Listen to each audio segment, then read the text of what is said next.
Sénégal à portée de main, le lion sort de sa tanière, est un ouvrage qui est une contribution qui est basée sur 5 grands piliers. D'abord, c'est une analyse vraiment professionnelle dans une démarche structurée qui couvre les différents enjeux du Sénégal. Ensuite, c'est une approche 360 degrés où il y a une analyse de 5 grandes dimensions. La dimension économique, la dimension sociale, le capital humain, le développement durable et bien sûr le socle qui est la gouvernance. Ensuite, ce qui est très important, c'est que c'est une démarche avec des propositions claires. Quand je dis c'est une démarche avec des propositions claires, c'est que, vous savez, avec l'expertise de plus d'une 30 années sur le continent de plan de développement, j'ai voulu apporter de vraies solutions de développement structurantes. Aussi, un élément très important, c'est une analyse sans parti pris. Elle n'est pas partisane, elle est très objective, c'est une analyse de consultant. Et enfin, c'est une analyse qui place le développement durable au cœur de cette dynamique.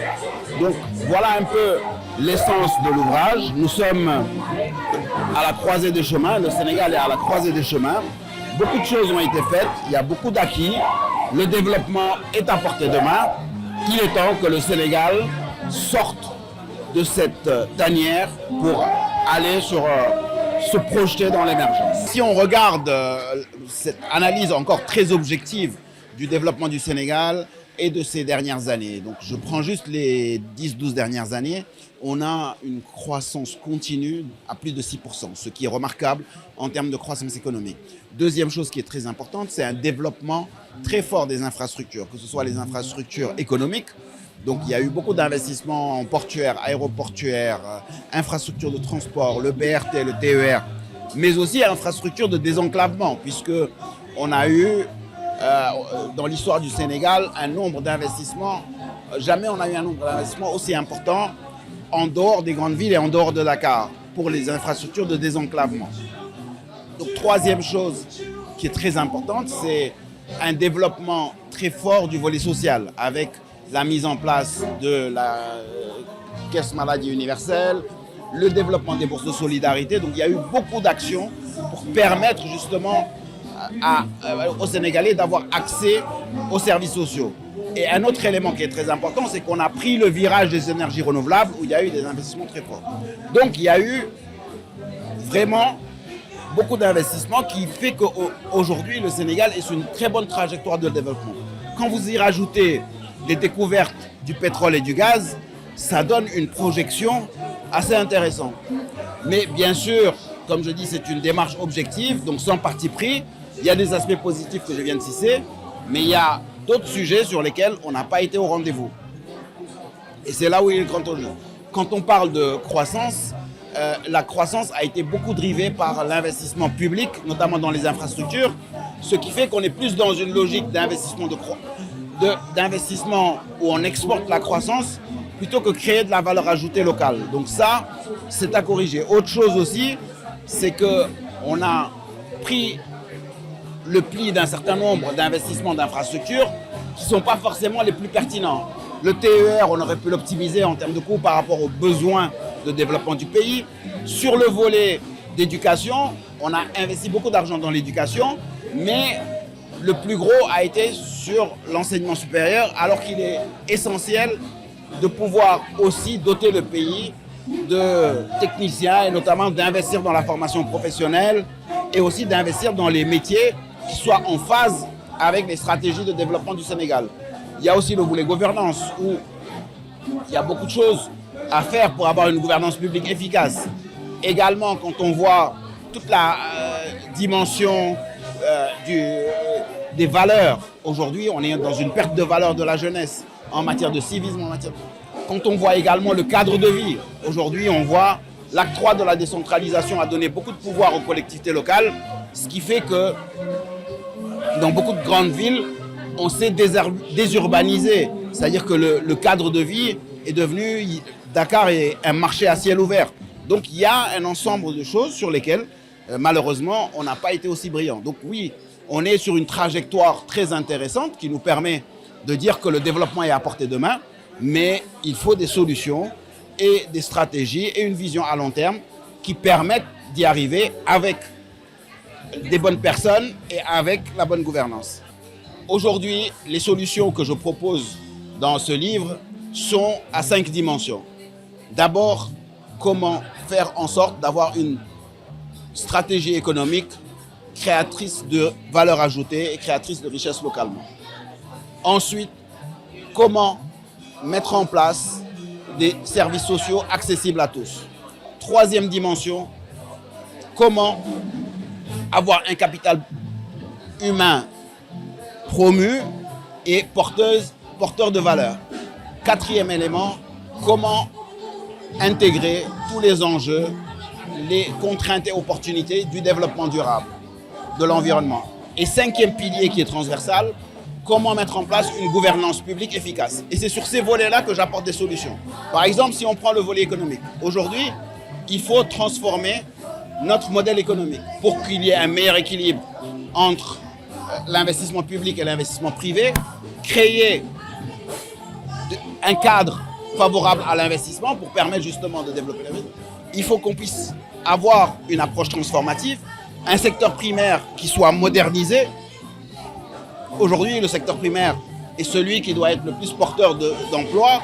On a une agriculture qui est archaïque, qui n'arrive pas à rentrer dans le modernisme. Il faut qu'on transforme cette agriculture. On ne peut pas avoir autant d'eau et ne pas être autosuffisant sur le plan agricole et ne pas transformer. Il faut aussi qu'on renforce nos ressources halieutiques, qu'on investisse encore plus dans l'aquaculture. Il faut qu'au niveau de l'élevage, on puisse développer les espèces. Sur le secteur secondaire, aujourd'hui, il est essentiel qu'on revienne à des industries transformatives. Il faut absolument qu'on développe notre industrie. Et ça commence par la transformation des produits agricoles, la transformation des matières premières, des minerais qui existent au Sénégal. Donc, il y a un volet transformation industrielle qui est important. Sur le tertiaire, les métiers du numérique, des services, il faut qu'on les développe. Aujourd'hui, le tourisme, le potentiel touristique est très important mais inexploité. Faute d'investissement, faute de réceptifs. Le commerce, aujourd'hui, comme je le dis, Dakar est un marché à ciel ouvert. Malheureusement, on n'a pas organisé le commerce, que ce soit le commerce formel ou donner des moyens pour structurer le commerce informel. Donc aujourd'hui, sur le plan économique, tous ces aspects-là sont à mettre en place. Quand on voit le côté social, aujourd'hui, il faut qu'on ait une éducation accessible à tous. Quand j'ai une éducation accessible à tous, c'est pas que tout le monde ait un diplôme. Non, il faut que tout le monde ait une formation qui lui permette d'accéder à un travail décent ou à créer une entreprise.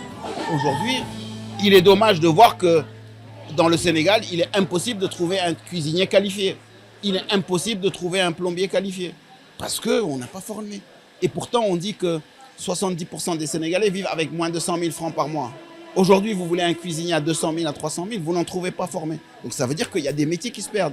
Il y a des gens à qui on pourrait donner une formation parce qu'on a pris le pli de multiplier les universités, les diplômes supérieurs. Deuxième élément, il faut qu'on ait une santé accessible à tous. On ne peut pas avoir en 2023 des Sénégalais qui n'ont pas accès à la santé. Que ce soit des Sénégalais en ville ou surtout dans le monde rural, avec toute cette disparité entre la ville et le monde rural. Donc il faut qu'on transforme cela, qu'on introduise les partenariats publics-privés pour une meilleure offre de soins et aussi qu'on renforce par la formation des acteurs. Le logement, aujourd'hui, c'est un élément essentiel du social. Dans un monde où les financements sont disponibles, où on peut créer un cadre incitatif fiscal, il n'est pas admissible que chaque Sénégalais n'ait pas accès à un toit décent. Donc, il y a un certain nombre d'actions à mener. Et bien sûr, derrière tout ça, la gouvernance. Il faut qu'on ait une évaluation des politiques publiques avec une responsabilisation, avec une reddition des comptes. Et cela passe par la définition des objectifs qu'on fixe aux acteurs publics, des mises en place de méthodes transparentes de choix des acteurs publics et bien sûr, sur la base des moyens alloués, une analyse des performances, une évaluation des performances et le binôme rétribution, sanction. Aujourd'hui, malheureusement, on n'a pas. Donc il y a énormément de choses à faire pour que ce Sénégal, qui est sur cette trajectoire de développement, l'atteigne. Quand je dis il y a énormément de choses à faire, on est sur la très bonne trajectoire, mais aujourd'hui on est à la croisée des chemins. C'est aujourd'hui crucial, au moment où on va rentrer dans l'ère du gaz et du pétrole, que nous ayons la bonne vision, la bonne stratégie à long terme, qu'on mette en place toutes les forces vives qui peuvent contribuer au développement de ce pays, avec la gouvernance adéquate qui est essentielle, et en valorisant le capital humain que nous avons dans ce pays.